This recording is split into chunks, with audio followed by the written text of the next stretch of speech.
everyone.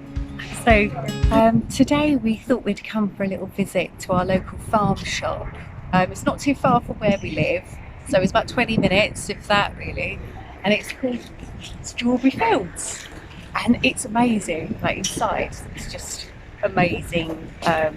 Produce, local produce. They make their own jam on site and chutneys and just so many things, and so many different honeys and amazing local produce. Basically, it's beautiful. There's just loads, tons of it, tons of vegetables, and there's butchers in there, so you can get loads of homemade pies, cakes, and it's really beautiful. So we hope you enjoy the video, because we're going to try and take some shots so you can get a little peep inside to see what's going on in there.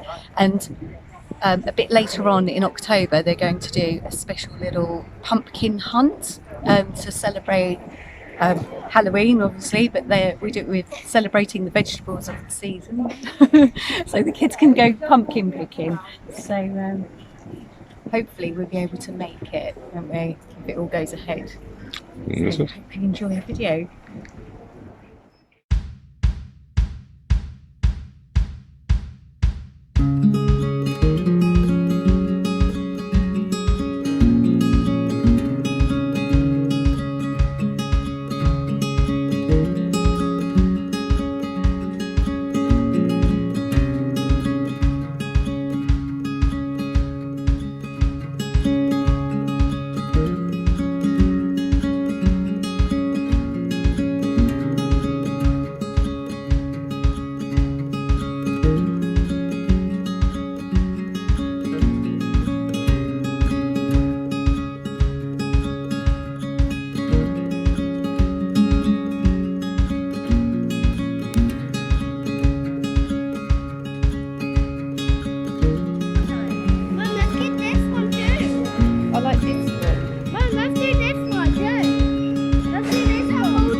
It was a great day out at Strawberry Fields at the farm shop. Okay, so we came home because it just started raining, and the rain came and we just couldn't film anything. The camera was getting absolutely soaked, and we were all getting really wet. So we just thought we'd get in the car and just drive home, and it's not far. So actually I've got really nice wine, haven't we, here? I'm going to show you because Mark actually just grabbed a bottle of wine to bring home, and it's a Saumur French, nice French wine, and I do love this one.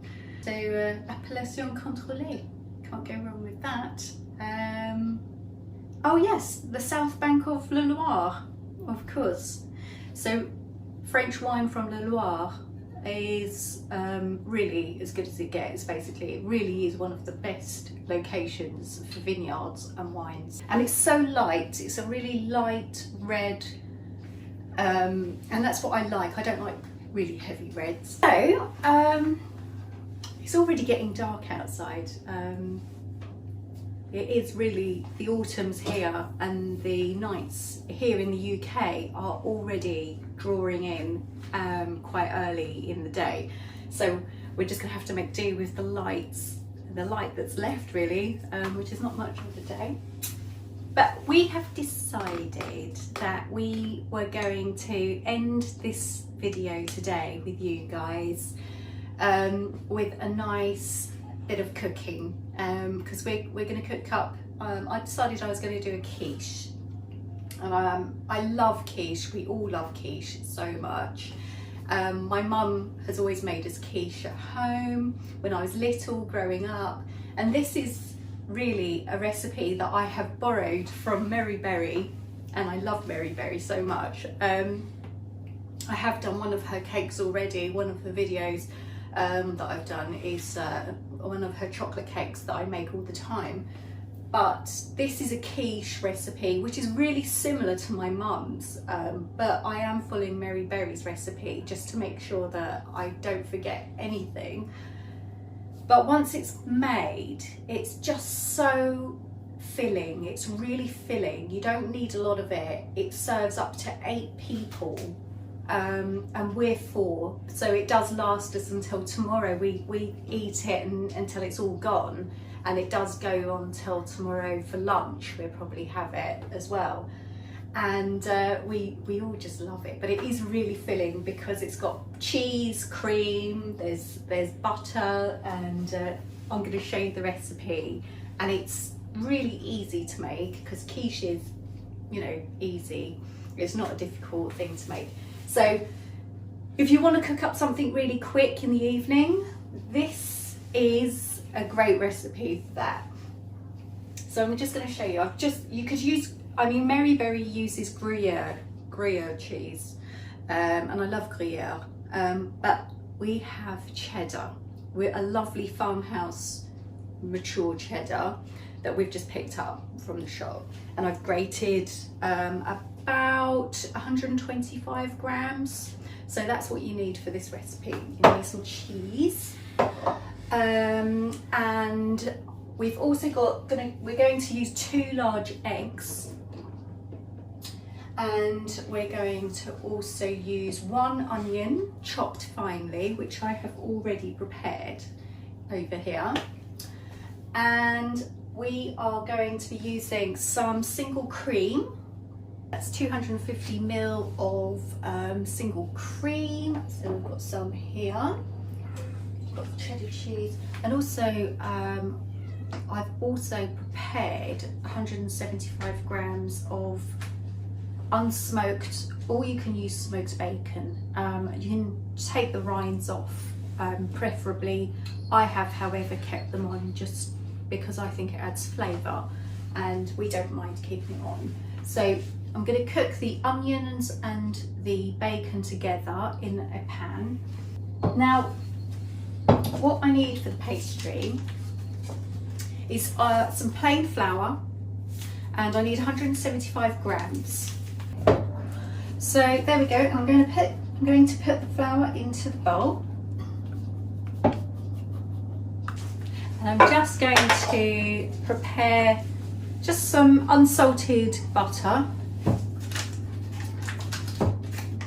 Now you do have to be careful with the salt when you're making quiche, because especially quiche Lorraine, because the bacon adds a lot of salt already to the recipe, and I have made the mistake already before of adding extra salt in the pastry, extra salt in this and that, and the filling.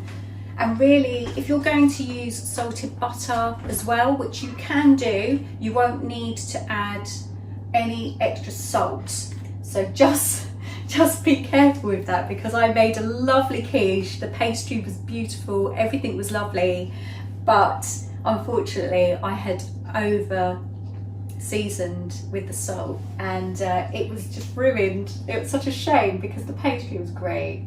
So now we need 85 grams of butter. There you go. Let's go with that. And the butter needs to be chilled from the fridge, otherwise it's just not good for short crust pastry. It should be chilled, otherwise your pastry doesn't just doesn't roll out very well if it's warm, and the pastry gets too sticky. So to stop the pastry getting sticky, you need to use some cold butter, and basically you just pinch the butter into the flour until it's worked in. And you want to do this until it gets really crumbly and the butter has completely crumbled in to the flour, just like as if you're doing a crumble topping. So once the butter is nicely worked in, you should get something like this. Okay, now what I'm going to do is you need to add a bit of water, not a lot, and just work that in to there like that.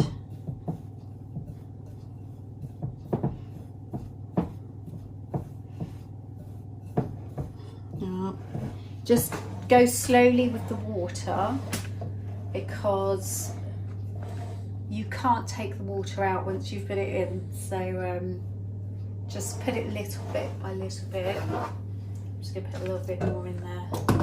And you're just working this into a soft dough so that all of it comes together. You want the ingredients to just come together. And you can see it's starting to actually stick. Yeah.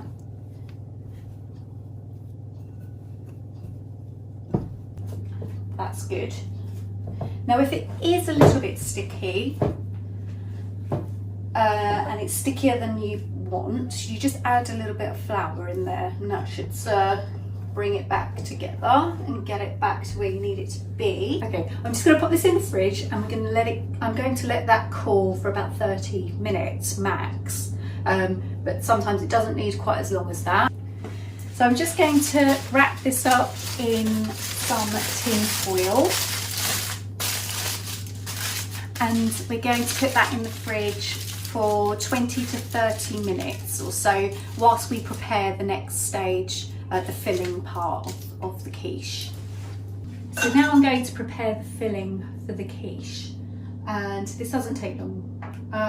It just needs 2 large eggs. So I'm going to be putting 2 large eggs in the bowl. Yeah, hold on. Got it.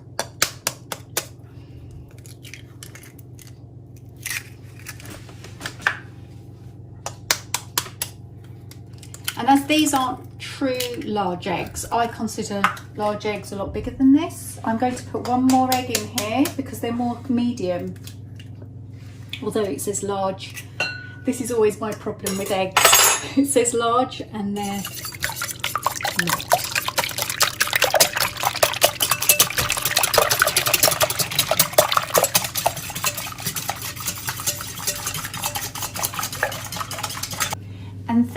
going to get the cream, and I'm just going to add the cream into here.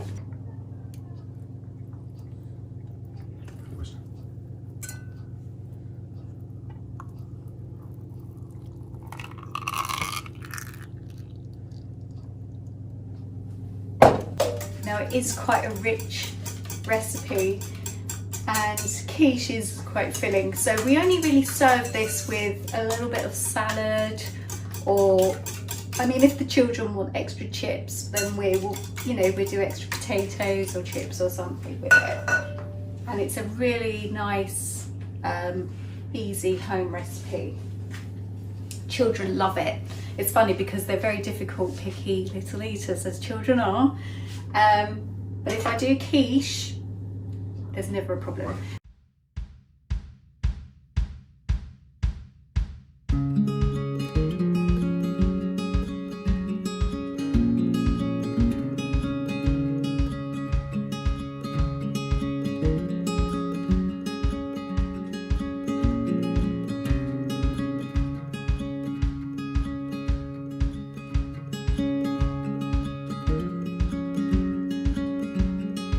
Now I'm going to prepare the onions and the bacon. I have one chopped onion here, and I'm just going to put a little bit of rapeseed on there. I'm going to cook that with the bacon.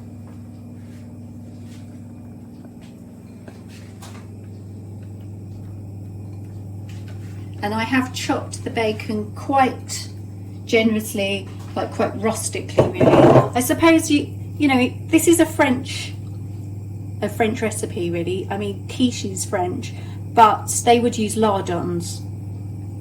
But I've just cut some bacon up, and I've just cut it into strips like this. Probably, you know, 170 grams worth of bacon.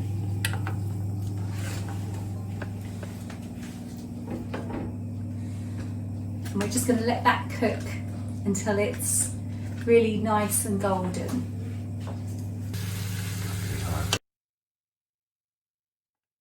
So here's the pastry. I've just taken it out of the fridge after probably about 30 minutes,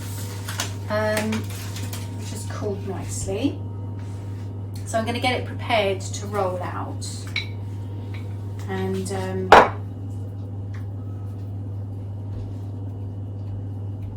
putting it in the fridge just helps it makes it easier for the pastry to be rolled really, so it doesn't stick quite as much and it holds together. Just got my rolling pin here. I'm just going to roll this out. We're going to try and get it evenly rolled out as possible. And they say about 2 centimetre thickness. Sound about right, I'd say, from what I remember from the recipe. I do most things by eye, to be honest. I remember the biggest part of the recipe and then kind of do the rest with my own interpretation of that recipe.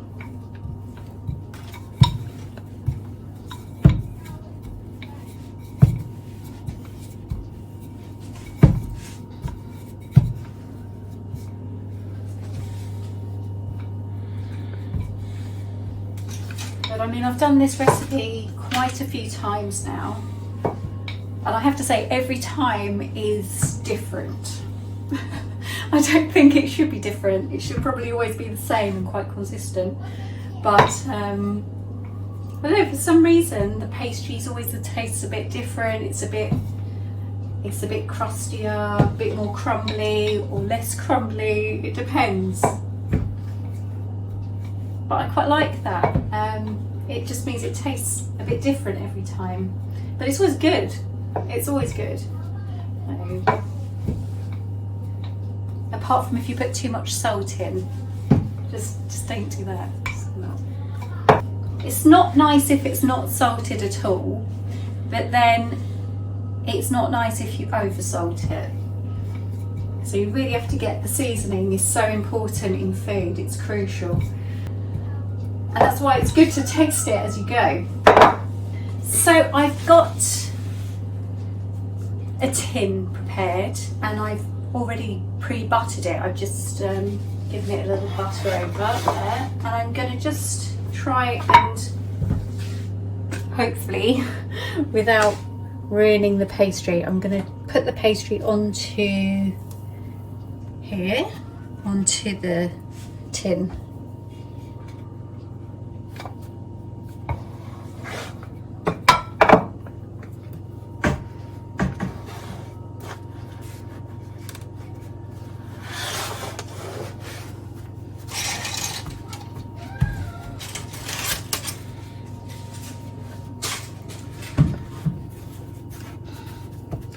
Now there can be gaps, but I'll show you how I fix these little gaps around here.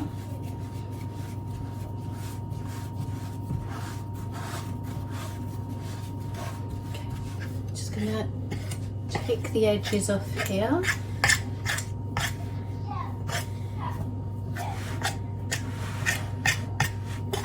And then I'm going to use these bits to repair the edges.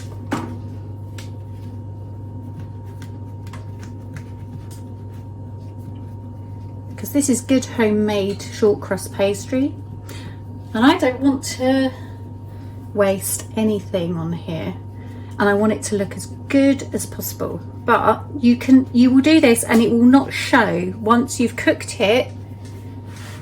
It won't even show at all that you have repaired it.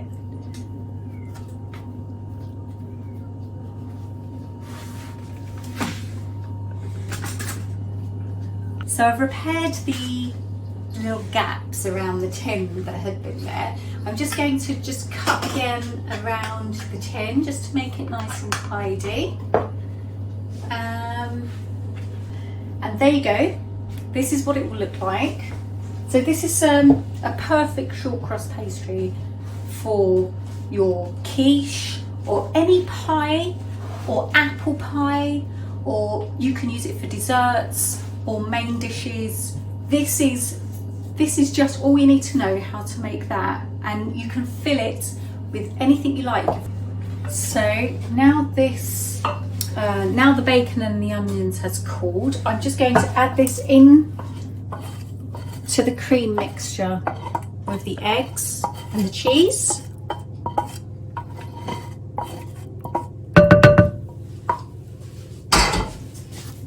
Give that a stir. Stir it all in. I'm also going to just add a little bit of pepper, freshly ground pepper, preferably.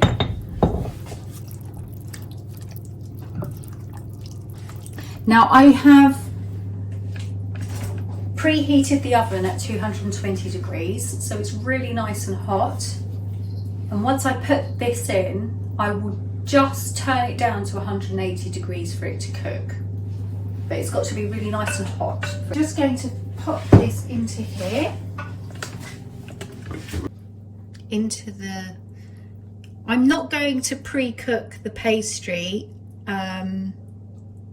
because I have done this many times, and in our oven the pastry seems to cook very, very nicely, and we don't get a soggy bottom in our, I don't know why, but I just don't need to pre-cook it.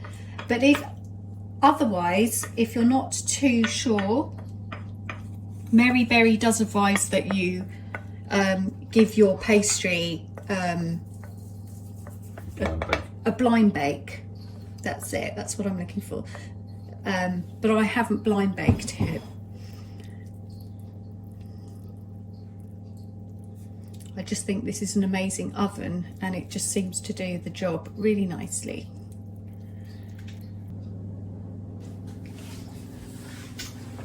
Okay. Now I'm going to just pop this into the oven.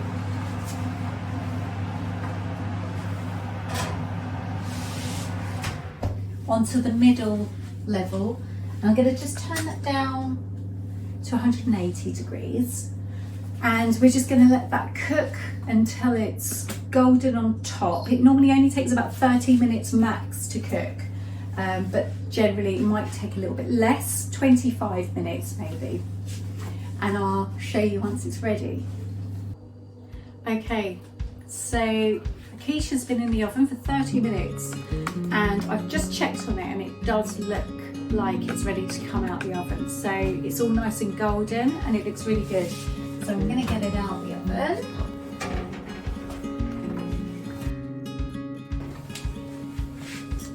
And here it is. And it looks just right, just how it should look. I'm really happy with how that's come out. So let's serve up. So before I cut this and serve it, I'm just going to let it cool down for 5 minutes so it doesn't crumble and break when I cut it.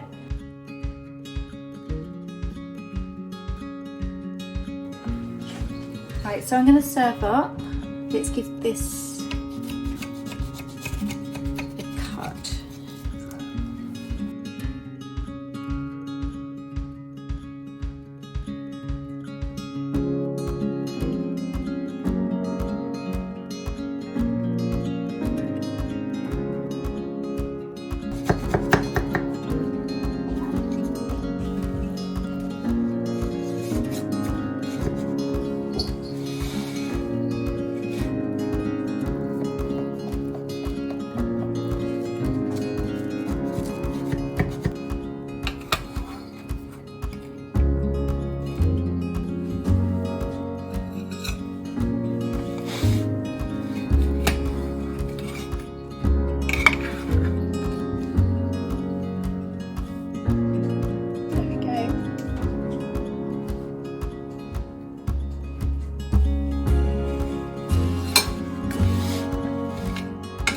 This is how it looks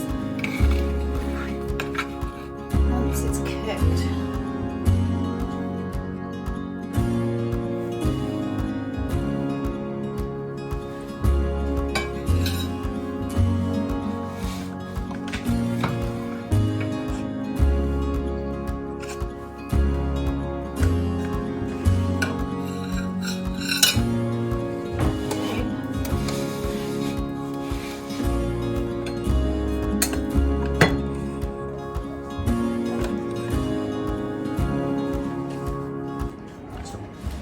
So I'm going to just serve this up to the rest of the family who are dying to eat right now. They're really hungry. But I'm just going to give this a little try now and just see how this tastes. There you go.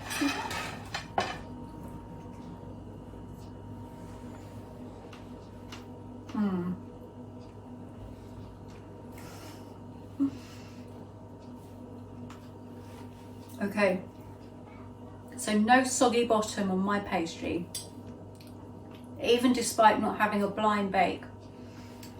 I have not added any salt at all to this recipe and it is perfectly seasoned with salt. The salt is a perfect balance. It's the bacon that does the job for you. You don't need to add any salt to this at all. Everything else just works beautifully together. It's just great. It's just a great quiche. If you love quiche, this is the ultimate quiche. You can't go wrong with it. Every time it works. The pastry is just so, it's just as I wanted it. It's fine, it's crumbly, it's light, and it just works really well in contrast to the filling, which is, you know, with quiche it's very rich. So you don't want a big, thick, heavy pastry. This one is a really light, crumbly shortbread pastry and I couldn't be happier with it. So it's just lovely. I'm just going to serve this up now to everybody and finish off my meal for tonight. And I hope you've enjoyed the video today and it's been great. I hope you've enjoyed it as much as I have. I've really enjoyed sharing today with you and cooking this lovely meal with you. And sorry, I've got my mouth full of dinner. But you know, please don't hesitate to ask me any questions, any in the comments, or you can always message me on the links below. And I've really enjoyed today. So I really hope you all enjoy the rest of your evening, the rest of your day, or your morning, wherever you are. And hopefully, you know, I will be back next week with some more regular updates and more videos for you to enjoy of my visits, exploring, my cookery, and anything else really that I feel I want to share, really. So lots of love to you all, take lots of care, and I'll see you soon.